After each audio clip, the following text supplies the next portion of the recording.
와주셔서 감사드립니다. 오늘 기자회견을 시작하겠습니다. 저는 구주화 변호사입니다. 반갑습니다. 네, 오늘 정말 중요한 자리를 저희가 마련했습니다. 지금 이 나라 정치, 경제, 사회, 문화 정말 어느 곳 한 곳을 봐도 멀쩡한 곳, 성한 곳이 없을 정도로 대한민국이 지금 위기에 처해 있습니다. 이런 대한민국의 위기가 어디서부터 왔는지를 우리가 지금부터 과거를 거슬러 살펴보면 두 번의 총선이 있었고요. 완전히 대패했죠. 그리고 그 이전에 코로나도 있었고 2017년 대선에서 결정적으로 문재인이라는 그 문제의 인물이 대통령에 당선되면서 이 나라의 모든 비극과 불행이 시작이 됐습니다. 그런데 이 문재인이 그럼 어떻게 대통령에 당선됐는지에 대한 그 원인을 보면 역시 그 이전에 박근혜 전 대통령에 대한 탄핵과 유죄 판결이 있었습니다. 결국 그 모든 것은 박근혜 전 대통령에 대한 탄핵으로부터 시작이 된 것입니다. 그리고 그 판결에 대한 결정적인 증언을 한 사람이 바로 장시호라는 인물이었습니다.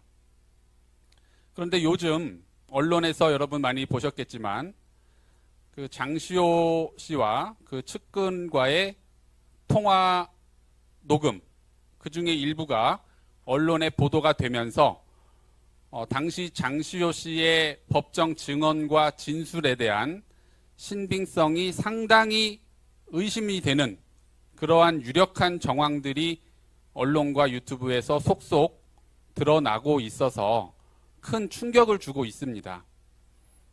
우리나라 형사소송법에 의하면 법정 증언이 위증죄로 확정이 되면 그 재판은 재심사유에 해당이 돼서 판결을 뒤집을 수가 있습니다.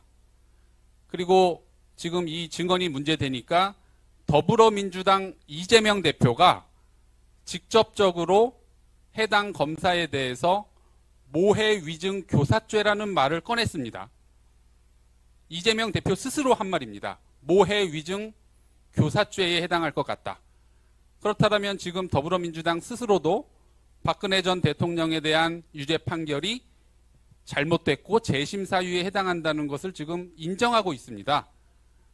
그 점에 대해서는 상당히 저도 공감을 하고 더불어민주당과 뜻을 같이 하고 있습니다. 그래서 오늘 중요한 분이 자리하셨는데요.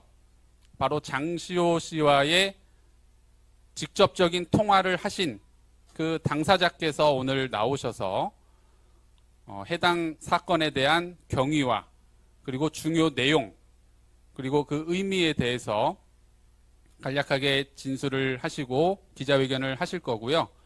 그 기자회견 후에는 또 기자분들과의 간단한 질의응답 시간을 갖겠습니다.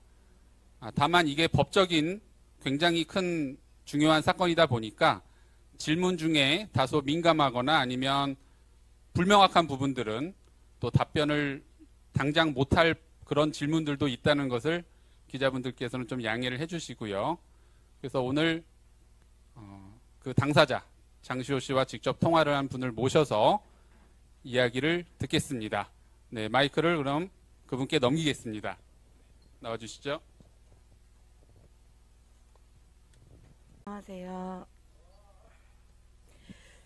존경하는 국민 여러분 그리고 언론사 여러분, 저는 시대의 중심이 되어 있는 장시호의 녹취록 2년여간에 약 1700개를 거짓없이 증언하기 위하여 이 자리에 섰습니다. 1700개의 내용을 다 말씀드리기에는 시간이 부족하기 때문에 중요한 사항만 요약하면, 수사검사와 장시호는 사적인 관계였고 이러한 장시호의 진술과 증언을 믿고 내린 판결은 법적인 문제가 있을 거라고 생각합니다. 이는 장시호의 녹취록에 나와 있는 내용을 근거로 말씀드리는 것입니다. 구체적인 사항은 차후 필요시 추가 공개하도록 하겠습니다. 저는 양심이 있는 국민의 한 사람으로 한국 근대사를 뒤흔들어 놓은 사건에 대하여 더 이상 침묵할 수 없었습니다. 만약 제가 오늘 증언한 내용에 대하여 하자가 있다면 얼마든지 법적인 책임 또한 질 것입니다. 최근 일부 정치인들이 몇 개의 파일을 가지고 당무회의에서 공개하여 자신들의 정치로 이용하는 것을 보고 저는 많은 분노를 느꼈습니다. 또 제가 결정적으로 이 녹취록을 또 이 내용을 공개하게 된 이유에는 장시호로부터 이 정권 하에 까불면 큰 코 다친다라는 등의 협박성 문자를 받은 것도 크게 작용하였습니다. 그리고 장시호의 최근 입장문을 보고 모든 것이 거짓인 알리바이 조작에 의한 그의 입장문에 큰 분노를 느껴서 진실을 밝히고자 했습니다.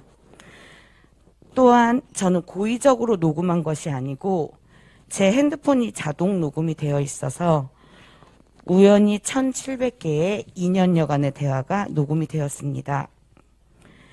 다른 쪽에선 저의 녹음 파일을 확보하려고 많은 협박 또는 회유가 심했지만 저는 지금껏 큰 애국자로 살진 않았지만 국민의 한 사람으로서 동의할 수 없었고 국가를 바로 세우는 일에 헌신하려고 자유일보에 제보하게 되었습니다.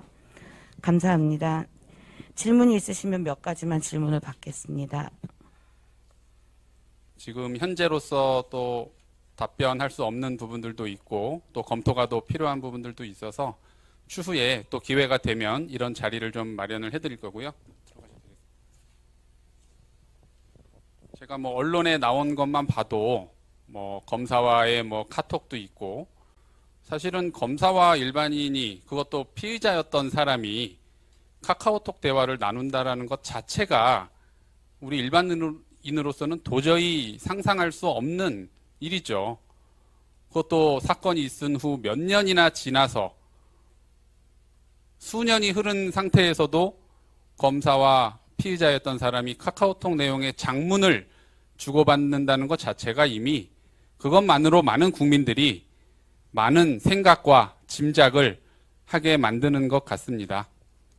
그래서 그 1700개에 달하는 그러한 통화 녹음 파일은 또 저희 법률 대리인단에서 충분한 검토를 통해서 필요한 법적인 조치라던가 아니면 국민들에게 꼭 알아야 될 부분들은 국민들께 또 알리는 그런 자리를 검토 후에 마련을 하도록 하고요. 또 필요한 경우에는 다시 한번 모시는 그런 자리를 마련하도록 하겠습니다. 그럼 오늘 기자회견은 이상으로 모두 마치겠습니다. 감사합니다.